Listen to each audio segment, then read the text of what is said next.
back here for part 2 of the room update / room tour. And this section is going to be all about my consoles and video games. The first half of it's going to be my consoles, the collection that I have of those. And then the second half is going to be the video game collection. This video is going to be long. I mean, you can already fucking tell because, I mean, you have eyes and shit, but you know what I mean. But basically, we'll start off up here. On either side of the TV, we have 2 Logitech speakers, and they're not really that good speakers, but they're better than the speakers on this TV. And this TV is actually a piece of shit. It's an RCA. I've had it for a couple years. I need to get a new one. That's probably what I'm going to save up for next. And then here we have a Sony VCR. Just plays old VHS tapes. If you don't know what the hell it is, I wouldn't be surprised. It's actually good though because it has the video in and out, the AV cords. You can actually turn this on, and if you have the console hooked up to it, it'll play the console through the VHS signal. I don't think I have I don't have any tapes in there right now. And then this is the sensor bar for the Wii, which I guess we'll start out over here, where I actually have my black GameCube with a shitty aftermarket memory card. I actually just bought this a couple weekends ago, 2 or 3 weekends ago, when me and Bubba went to the flea market. Should have recorded some of that, now I think about it. But everything works fine on it. I just don't have the power cord for it, which is why I got it so cheap. I got it for $10, and that's actually really cheap for a complete, like, well, not obviously not complete, but it's actually pretty cheap for a GameCube, even without the cords. But I actually need a controller and the power cord. I already have the AV cords. And then here is my Wii, which is actually a Model 1. Only Wii game I have is Smash Bros. Brawl, and me and Kenneth actually played through that game back when I still had some working GameCube controllers. And in here I have an SD card, which I went ahead and modded this Wii, so it plays.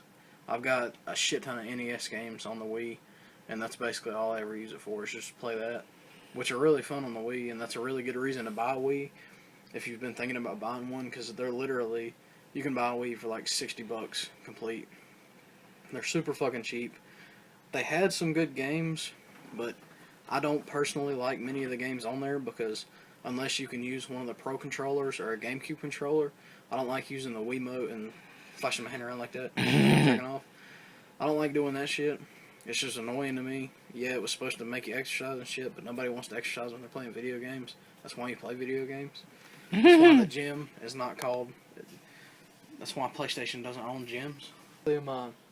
Just black model 360 Slim. I wish I had one of the color variants ones, because those are actually really fucking cool.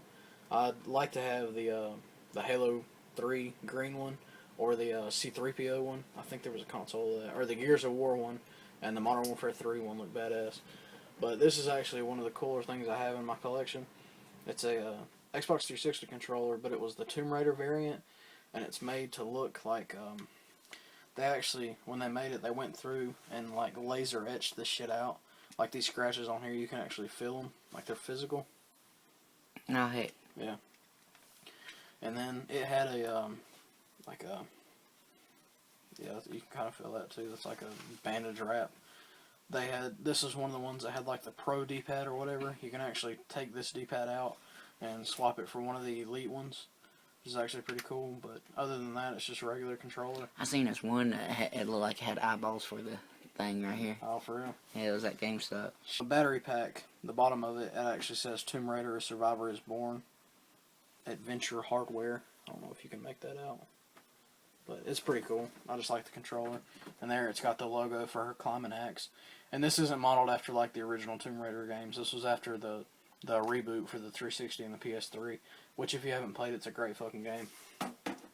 And then there I just have one of the regular 360 controllers. And then over here I actually have my PS3 Slim. It's not the first model that plays PS2 games, unfortunately, but it's the second model. And then the Super Slim actually has a sliding disc tray, which I've always wanted one of those. Then I've got my blue controller, which is beat up to all fuck. If you can hear that shit, that's for me getting pissed off. Like every other gamer in the fucking world. But I don't have a huge PS3 collection. I actually traded in a big ass chunk of my PS3 games when we were going in to get a PS4, and then we ended up being like $20 short after all the shit that we had traded in, because we needed like $275 or something, and we had like 230 or 240, and we ended up just keeping the trade in credit and buying a bunch of shit.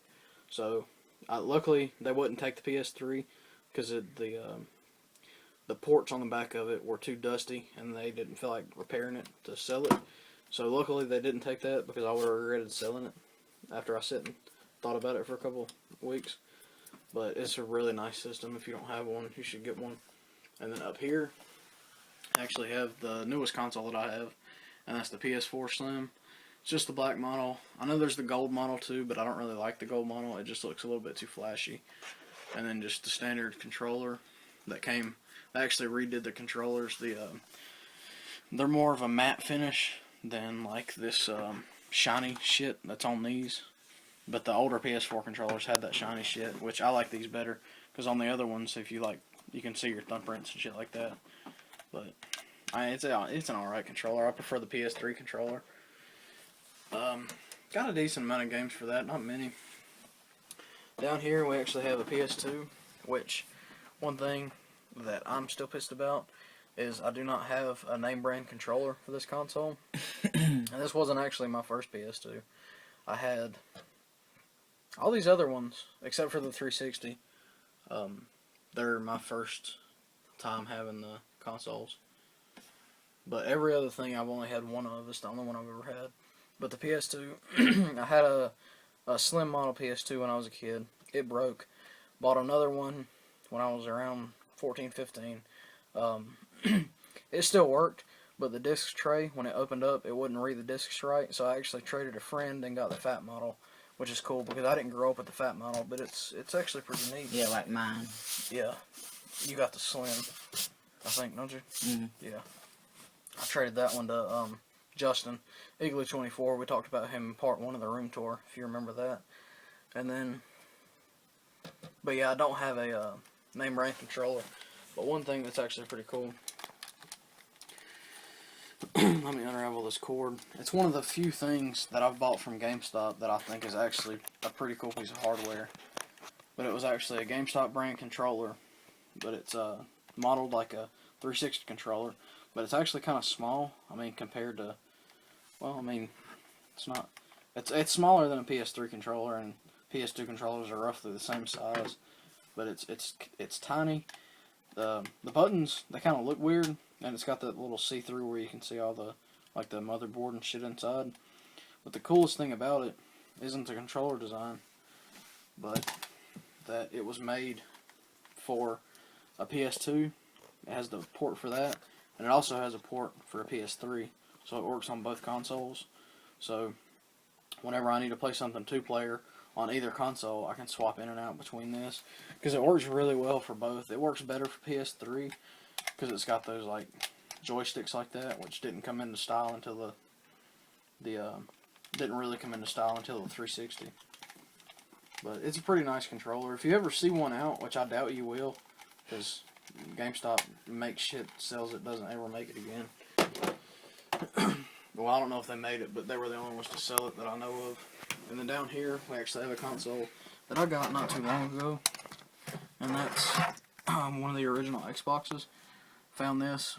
I got this, one controller, and the DVD player, which I'll get to in a minute. All for $30, which isn't that bad. It's a little overpriced, but for all the shit that I had with it, I thought it was pretty cool.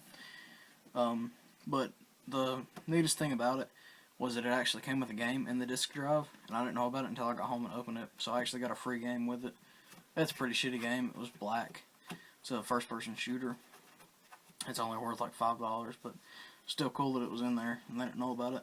But it actually came with thing that I didn't even know about, but the original Xbox actually couldn't play DVDs like the PS2 could, because that was a big selling point for the PS2, that people used it for a DVD player back in the day, because DVD players were expensive as fuck when they first come out, and that could play games and watch DVDs, so it was a big bonus.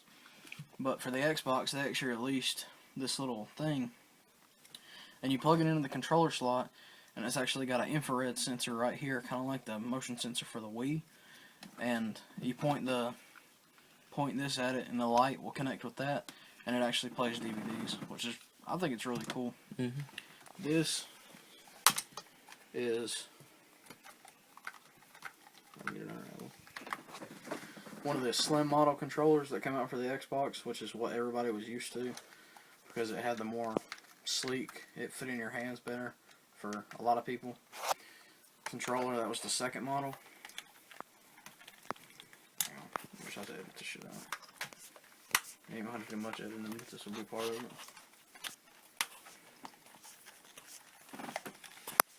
And then the other controller design that they had was the one that it launched with, and the one that a lot of people grew to love, and a lot of people hated because they started playing with the Slim.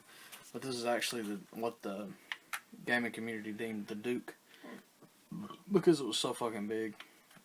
I mean, this thing, it is pretty bulky. It fits in my hands pretty well. I just like it. It's different. You never see anything else like this. The only thing that I would say it would remind me of is a Dreamcast controller, because those were pretty fucking big. But I mean, everybody loved the Dreamcast controller. But the oddest thing about this, besides its fucking huge shape, is the buttons. They had not come to put these in their traditional slots, and they were kind of like slanted. It's really weird button placement, but I really like the Duke controller. I don't think it was as bad as people make it out to be. It's not that hard to play with, unless you have like fucking tiny ass baby hands. Yeah, unless you have baby hands, it's not hard to play with.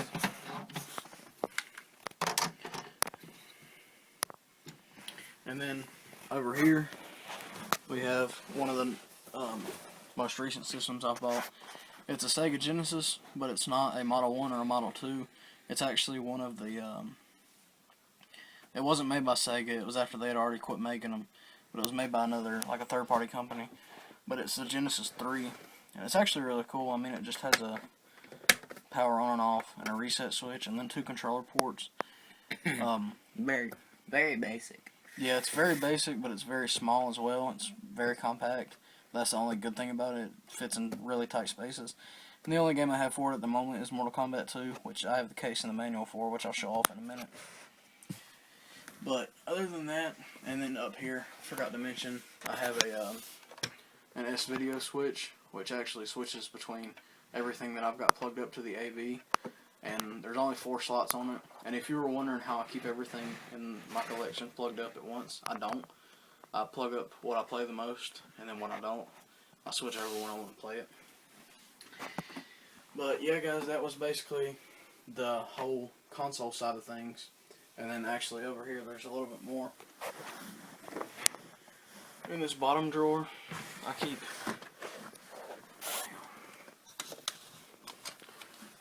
In this bottom drawer over here, I actually have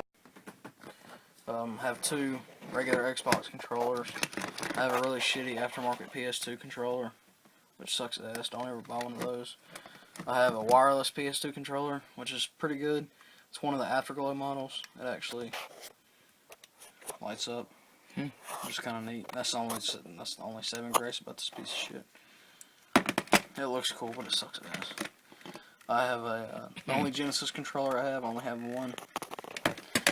And then I have my Wiimote, and of course a nunchuck for any Wii games. And then up here is, I guess you could say, the extent of my handheld shit. And I'll actually get into all the games in here later, but right now I want to go over the consoles that I have in here, the handheld consoles. Can you see the camera? This is the Game Boy Advance SP. This is one of the few consoles I don't have from when I was a kid. I actually bought this one not too long ago. I bought it just because I wanted a Game Boy again. It's actually got Pokemon Gold in it, which I said I'll go over later. It's one of my favorite Pokemon games. But there's that. I have a DS Lite, which was the second model of the DS's. I've actually really wanted one of the first model DS's because they have such an odd shape to them and they're so bulky looking. It's kind of like the Duke controller for the Xbox One. That kind of shit just draws me near. Like the first PSP. Yeah. This is the PS Vita, which is very underrated and has a lot of great fucking games on it, especially if you're into RPGs. It has a lot of console quality games, and it has a lot of exclusives.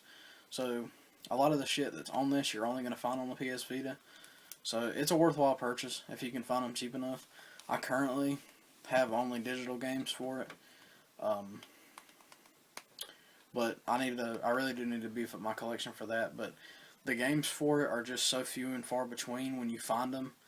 And, I mean, yeah, half the time when you find them, you'll probably find some good shit because there wasn't a lot of shovelware or, like, games that nobody cared about on the system. Most of them are quality, but the prices are still pretty steep. I'll probably wait for those to go down before I buy a lot of them. And then for the other handheld I have, fuck, that thing is dusty. I haven't played this thing in a while. Is the PSP Model 2. And yeah, if you have a PS Vita, you can download all the PSP games on there and play them digitally. But, I mean, I like to have it just because it was the first Sony portable system, and I think it's really neat. Mm-hmm. I think not enough people gave this system credit.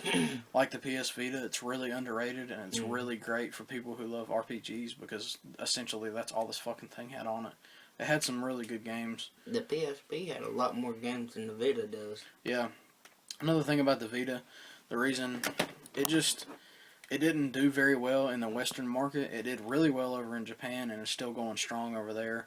But over here in the West, in the U.S., it's basically considered a dead console, which is why most people say if you don't have one by this point, you're not going to get one, because people still make games for it, third party, but Sony, they just completely fucking abandoned it over here.